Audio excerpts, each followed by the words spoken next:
Il est une des révélations de la vie politique sénégalaise de ces 4 dernières années. Député à l'Assemblée nationale, président de parti, il fascine ses compatriotes sans être jamais passé par un cabinet gouvernemental.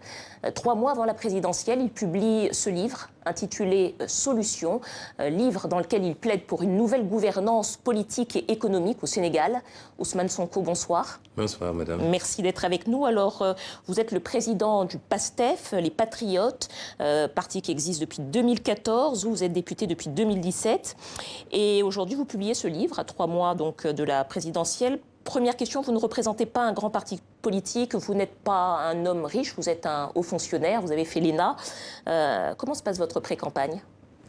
Ben, je ne suis plus un haut fonctionnaire, je l'étais. Vous l'étiez, vous aviez été radié. J'ai été radié de la fonction publique et nous avons effectivement démarré une carrière politique depuis bientôt 4 ans avec un certain nombre de Sénégalais qui sont retrouvés dans les idées que nous défendons.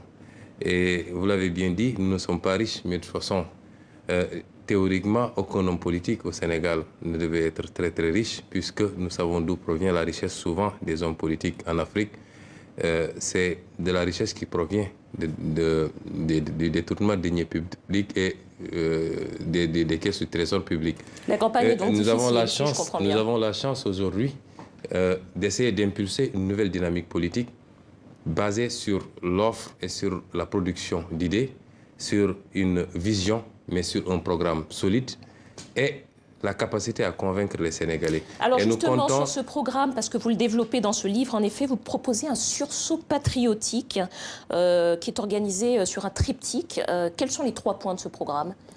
Oui, nous avons présenté aux Sénégalais une vision qui retrace nos préoccupations aussi bien sur la question économique d'abord, qui est une question extrêmement importante, ensuite sur les réformes qui doivent accompagner cette vision politique, et enfin sur un certain nombre de points liés à la gouvernance publique.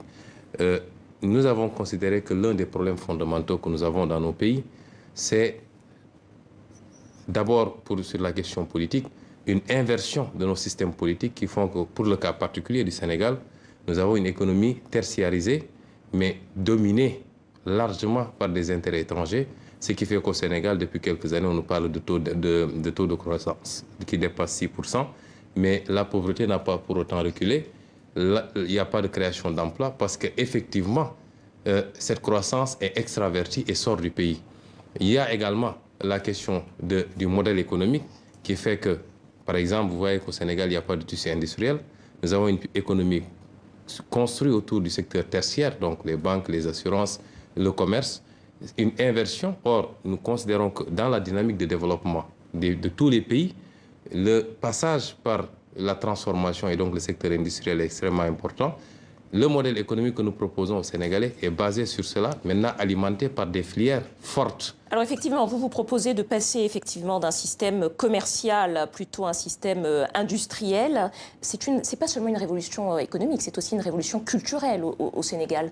Comment est-ce que vous comptez, si vous êtes élu, comment est-ce que vous comptez opérer cette révolution culturelle? Vous savez, madame, ma conviction, c'est qu'on ne reprend pas l'histoire, on ne crée absolument rien. Il y a des modèles qui ont été expérimentés un peu partout et qui sont pratiquement uniformes. Le modèle qui a été appliqué ici en Europe lors de la révolution industrielle et qui a été appliqué en Amérique, qui a été appliqué récemment par les pays dits émergents, c'est exactement le même modèle. Il faut que nous, Africains, nous acceptions de comprendre que le développement, c'est un cycle qu'il faut respecter, c'est un certain nombre d'étapes que vous ne pouvez pas sauter pour vous retrouver immédiatement développé. Et dans l'implémentation, je pense que c'est aux gouvernants de définir un programme et une vision et d'orienter les peuples. Ce qu'aujourd'hui, par exemple, Paul Kagame est en train d'expérimenter au Rwanda avec plus ou moins de succès, c'est parce qu'il y a eu le leadership qu'il fallait et qui oriente les peuples vers ces nouveaux modèles, qui oriente les peuples vers ces nouvelles préoccupations, évidemment avec la formation à la base, l'éducation, mais également avec un certain nombre de principes qu'il faut appliquer quand il s'agit de la gouvernance Alors, publique. en quelques mots, parce que c'est quelque chose de très important dans ce livre, vos trois points, c'est le patriotisme, vous dites le travail, l'éthique, parce qu'en réalité, vous parlez de mal-développement pour le Sénégal, alors que le Sénégal est généralement loué pour son taux de croissance, pour sa stabilité politique. Qu'est-ce qui vous fait dire que... Pourquoi est-ce que vous dites que le Sénégal va mal ? Mais madame, vous savez très bien que le Sénégal est classé parmi les 25 pays les plus pauvres du monde. Ça suffit comme indicateur. Le Sénégal est l'un des pays les plus endettés. Le Sénégal enregistre un taux d'insécurité alimentaire constant de plus de 16%. Le Sénégal a un système sanitaire qui est complètement par terre, un système éducatif qui n'existe quasiment plus. Vous n'avez pas besoin qu'on vous cite toute la litanie pour savoir... Alors justement, c'est très intéressant. Vous parlez beaucoup de cette dette qui plombe le Sénégal. Vous dites que vous voulez renégocier les contrats léonins avec les multinationales. Alors beaucoup de chefs d'État africains ont essayé, pas beaucoup y sont parvenus et certains ne sont d'ailleurs plus là pour en parler. Le Sénégal est très dépendant, vous venez de le dire. Comment est-ce que vous souhaitez faire pour vous dégager de cette contrainte et pour tout renégocier si vous étiez élu? Oui, vous posez là deux questions en une et je suis très content que vous liez la question de la dette à la question de la gestion des ressources souveraines. Nous ne sommes pas dépendants.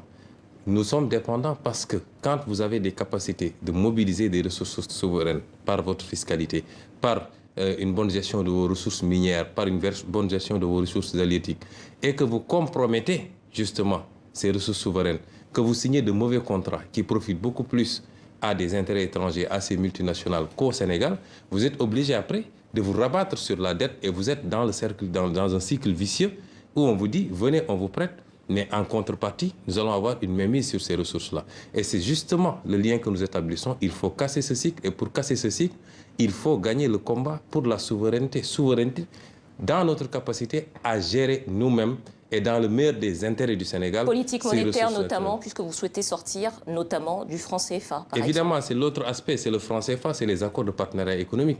Nous ne pouvons pas être dans un espace où nous ne pouvons pas avoir développé de politique monétaire pour la simple raison qu'on nous considère comme étant irresponsables et immatures pour gérer une monnaie et qu'il faut pouvoir faire garantir cette monnaie ailleurs en déposant 50% de nos réserves pour avoir la garantie d'être arrimé à une monnaie extrêmement forte, c'est-à-dire l'euro, qui ne nous permet pas, nous, puisque le fait que l'euro soit une monnaie très forte, fait également que le franc CFA est une monnaie très forte pour des économies très faibles. Ça fait partie de vos solutions qui sont donc données dans ce livre, Solutions d'Ousmane Sonko, député sénégalais, président du PASTEF, candidat à la candidature pour la présidentielle au Sénégal. Merci beaucoup d'avoir répondu à nos questions, c'est déjà terminé.